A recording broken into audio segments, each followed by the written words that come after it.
Welcome to the Slop Farm. Enjoy the video. You need the right gear, so check your Ps4 model and TV support HDR and use an HDMI 2.0 or higher cable. Once connected, power on both devices and navigate to settings on your Ps4.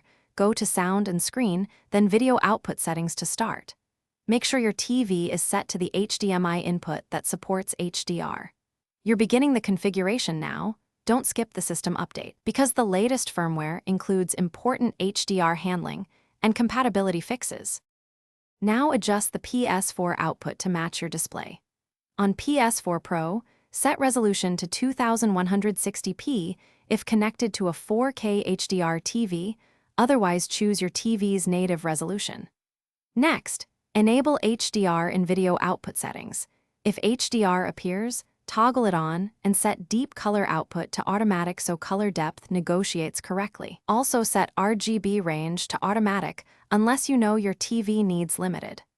Once done, finish by launching an HDR-supported title or the Ps4 HDR demo to confirm the effect. Look for brighter highlights and improved contrast. If the image looks washed or too dark, switch RGB range between full and limited or toggle deep color output to see which matches your TV. Once you make changes, restart both the Ps4 and the TV so settings take effect.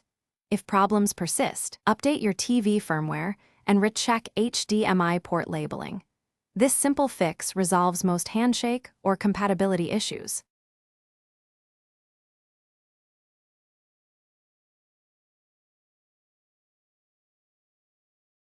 Thanks for watching.